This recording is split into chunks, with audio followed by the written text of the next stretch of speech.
Today we have somebody from CASA that's going to be our feature. It's Missy Sturgill. Um, she asked me how I heard about it, and I said my daughter had a friend whose mother was a CASA volunteer. And when January came around, or was getting close, I thought, I'm going to call them. And I just told Missy, and she answered the phone. That's how she got here. Missy's been with CASA for 16 years, so I believe she could probably answer about any question that you would want to ask her. She has a degree in business and marketing from the University of Virginia at Wise.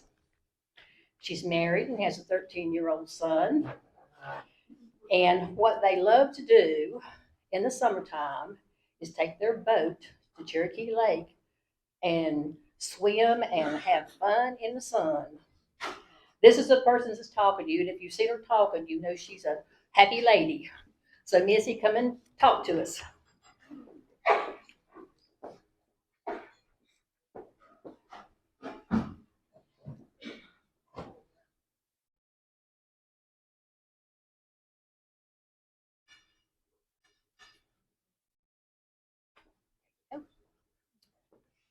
Oh, that's starting up. Thank you so much for allowing me to be here to speak to you guys. I just appreciate the opportunity so much.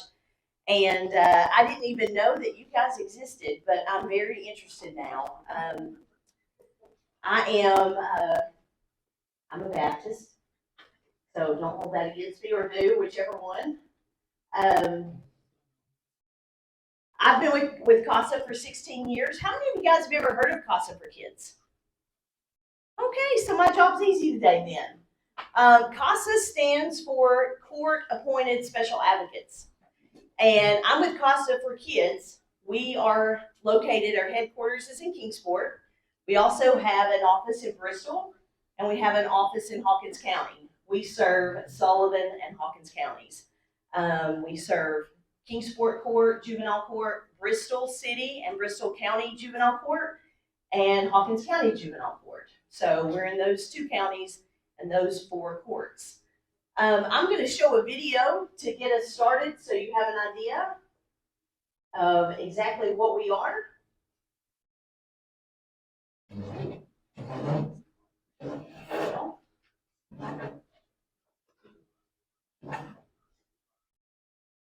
Sound is not up.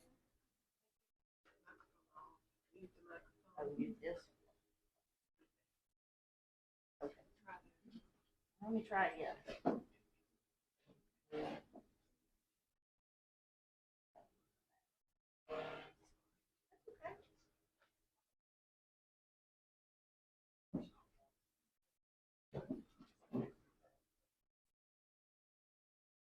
That's okay, we'll fly by. Our mission is to promote and support professionally trained court-appointed special advocates for abused and neglected children in need of safety, stability, and permanency brought to the attention of the juvenile courts. So that says a whole lot. So essentially, we train volunteers, people just like you guys, to advocate for children in the juvenile court system. When a child has been abused or neglected, they come before that case comes before the court. And the juvenile judge will ask CASA to come on the case. And once CASA comes on the case, we will appoint one of our volunteers to look into that child's life. The volunteer will go talk to the child. That volunteer will talk to parents, grandparents, teachers. They'll ask for medical records. They'll talk to everybody involved in that child's life. They'll get school grades and attendance. And then they form a report and report back to the judge what is in the best interest of that child. Not what the mom wants, not what the dad wants. Our goal is to speak for the child. We are there for the child only. We want to make sure that that child ends up in a safe and permanent home. If that child needs medical assistant attention, we'll provide them with doctors or with people with counseling, whatever it may be. If they need clothing, We'll connect them with other agencies, other organizations to help with that. If whatever that child needs in the process, we'll help facilitate that as well. Our juvenile judges call us the eyes and ears of the court.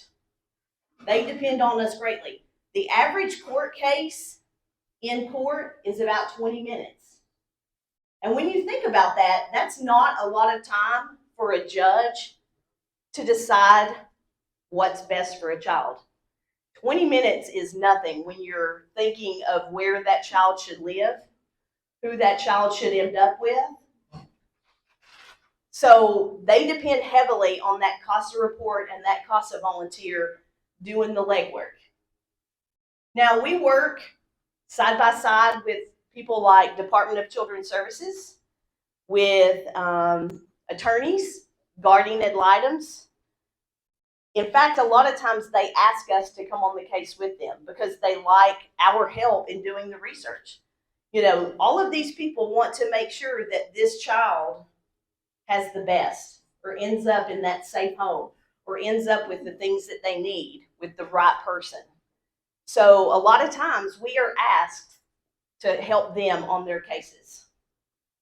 You know, I oftentimes get phone calls of, hey, I know a child that's in this situation. What can you do? Unfortunately, we can't do anything.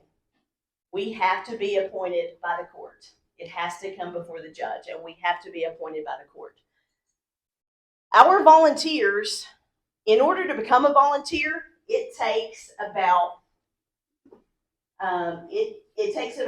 25 to 30 hours of training. And then you're given a mentor, where you're given another volunteer that will help you and walk you through the case. They'll let you do some of the work, and then they'll show you how some of it's done, but they'll help you walk through the case. Our CASA volunteers, they do a lot for that child. They're a fact finder. As I said, they ask for those medical records. They ask for those school records. They advocate. They speak up for the child. They tell the judge, this is what I think that child needs. This is what I recommend for the parents. They can recommend that the parents get drug and alcohol counseling. They can recommend that they get anger management classes, that they get parenting classes.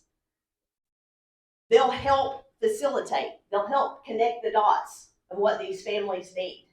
You know, a lot of these families are dealing with mental health issues. Most of these families that we serve have some sort of drug or alcohol related issue. We can help connect those dots to get the help that they need. And then after we report back to the judge, then we monitor. We make sure that what we ask and what the judge says needs to be done. We monitor and make sure that those things are actually done. But again, our goal is to be that person for the child. We pride ourselves in being that one constant in that child's life. When they enter that bad situation and we get put on their case, we're that one constant person that keeps showing up. You know, they may have a lot of people come in and out of their lives, but our CASA volunteer is the one person from beginning to end, from maybe the worst time of their life to hopefully some of the best times of their life when they get in that safe and permanent home. So our volunteers are very important to us. They're the boots on the ground. They're doing the real mission of CASA. Now, my position at CASA, I am a public awareness. I do a lot of speaking engagements. I'm also the bookkeeper. I do all of the accounting for the organization, and also do all of the fundraising, which these days is no easy task, let me tell you. It's tough out there, but I do all of the fundraising and event coordination. You may have heard, we just had a big fundraiser, the Red Shoe Gala, that was at Meadowview a couple weeks ago, and that ended up being a very successful fundraiser for us. It raised about $30,000 for our program. You know, and without means to train volunteers, to provide training supplies for our volunteers, We have to provide staff that supervise our volunteers. We have to do all of those things for our volunteers. Now, the work that we're doing, as you can see, children served. Last year, we served 209 children. That's an awesome number, isn't it? It's sad that there's 209 children that needed us. But 209 children had that voice for them in the juvenile court system. They had that voice for them that's speaking up and saying, I'm not safe. I need help. I'm not in a good situation. My parents are not in a good situation. As you can see, our numbers have gone down slightly since before COVID. COVID was a big challenge for us. We ended up losing some volunteers, and that's our main focus these days, are trying to recruit volunteers, because the more volunteers that we have, the more children that we can help in the long run. There was, out of those 209 children, there was another 1,000 that didn't get a CASA. So the need is great. The need for funding, the need for volunteers, the need for people to help fold letters, to send letters out for a fundraising campaign or information out to groups. There's a lot of different ways that you can help. Volunteering may not be something that you're interested in, but like I said, we need people that can help, file some files in a filing cabinet or fold letters for a mailing that we have going out. There's a lot of different things that we can always use volunteers for.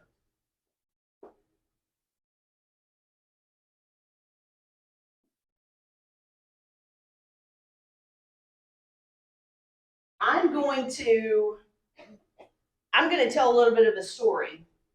See, CASA is important to me not only because it's my job, but CASA is important to me because it benefited my family. My family was helped by a CASA volunteer. I had a first cousin that had a child at the age of 17.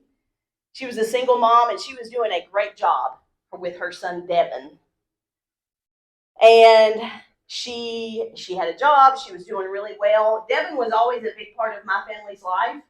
When he came home from the hospital, he came to my parents' house. He came to our house. We love that little guy. His mom was fairly young, and a lot of times on the weekends, she wanted to go out and have a good time.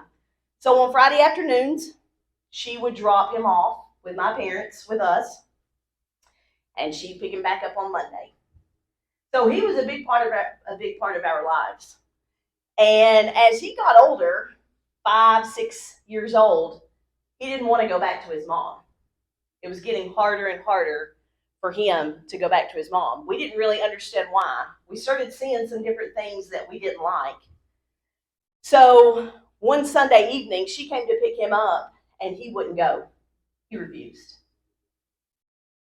So we knew something was going on, and we suspected that there was some abuse. We saw some bruises that didn't seem right. We had given him Christmas presents, and those Christmas presents were nowhere to be found. He was wearing clothes that were way too small for him when we had just bought him a ton of Christmas clothes for Christmas and shoes and things like that. So there was a lot of red flags. So after he wouldn't return to his mom, my parents went to the juvenile court on that Monday morning and filed a petition. They filed paperwork that started an investigation. And that investigation, two things were done. The Department of Children's Services were called in, and CASA was appointed to the case. The Department of Children's Services made an appointment at his mother's house for Wednesday at 3 o'clock. And when the Department of Children's Services showed up, everything looked perfect. The house was clean. It was full of food. Everything looked great. It was a model family. When CASA came, CASA doesn't make a lot of appointments. They just show up. When CASA showed up, the CASA volunteer asked a lot of questions. She got to speak to Devin. She talked with the mom. The CASA volunteer came to my parents' house because they're the one that started the investigation, that filed those papers. And the CASA volunteer told my parents, she said, you know, something doesn't seem right. My gut is telling me that something's not right. She said, I'm going to spend a little bit more time and see what I can find out. Department of Children's Services said, well, this box is checked, this box is checked, everything looks great, we're done. Close the case. So over the next 3 months, CASA discovered that his mother was dating a known felon. He was wanted in 2 states. She was on drugs. Her boyfriend was on drugs. They were selling drugs. He was being abused. He was being beaten. He was about, I think, 2 days away from truancy in the school system. It takes a lot to get truancy back then. If you don't, you can't go to school if you have bruises. Teachers see those things. So there were a lot of red flags. And over the course of those 3 months, that CASA volunteer was able to gain Devin's trust. She was able to get to know him and gain his trust, so he was comfortable in talking to her and telling her the things that he had endured. That first court date, the judge gave temporary custody to my parents. Now, my parents were his great aunt and uncle, but his grandmother didn't really have a great place to stay and didn't really have the means to do these things. She was very involved in helping my parents, but they were given temporary custody. They were able to get him in school. They changed schools. His grades immediately went up. His personality changed. He became that outgoing little boy that we knew. He began to thrive, and he began to get a lot more comfortable and talk a lot more about what was going on. He knew how to weigh drugs, what different drugs were at 6.5 years old. I still don't know a lot of those things. He was in a really bad situation, and at one point he talked about weapons. He was around guns. So he was in a very dangerous situation. He was so scared he wouldn't sleep by himself at night. He slept on a cot at the end of my parents' bed for months until he got comfortable. He made my parents check windows and doors to make sure they were locked before he would go to bed. So those things, you can imagine what that child went through at some point to want to do that. So after several court cases and the judge telling his mother, you've got to get your driver's license back. You've got to get a job. You've got to go through drug rehab. You've got to go through family counseling, anger management. You've got to leave your boyfriend. And none of those boxes getting checked. His mother doing nothing. After a year of Devin thriving, him back to making straight A's, him doing well, his health had improved, he had put on weight again. The judge, after 12 months, said, he's doing great, I've seen enough, this mother's not going to do anything, and he gave permanent custody to my parents. And I honestly think that because that volunteer had that gut feeling and could take that extra time to investigate what was really going on and gain Devin's trust, I have no doubt that didn't save his life. Now today, he's 25 years old. He has a great job at Walmart. He lives in a loft downtown. He's doing great. He helps me at CASA events. He's helped me with mailings. He gives back. He does so well. Considering the trauma that he endured, CASA was able to step in and turn that life around, flip that switch for him, and now he is a productive member of this society. You know, a lot of times children will grow up to do the things that they see as a child. It's that vicious cycle. You know, if they're in a horrible home and in a drug home when they're a child, what are they going to grow up and do? Most likely, they're going to do that. So because CASA was able to step in, his life changed. CASA is important. It's unfortunate that we have to have a CASA, but without CASA taking care of the least of these, there's a lot of children that have that leg up that they wouldn't normally have. So CASA is important to me. It's not just my employment. It's a mission in life for me and my family. We believe in it. We've seen it work. and we're thankful for it. Every day, I thank God for CASA and CASA for Kids and those volunteers, those people that, give of their time.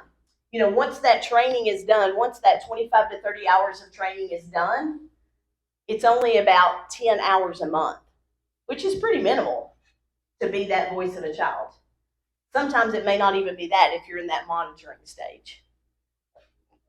But CASA is super important. We're thankful that we have that in Sullivan County and Hawkins County, and those children that need that have that opportunity to have a CASA on their side.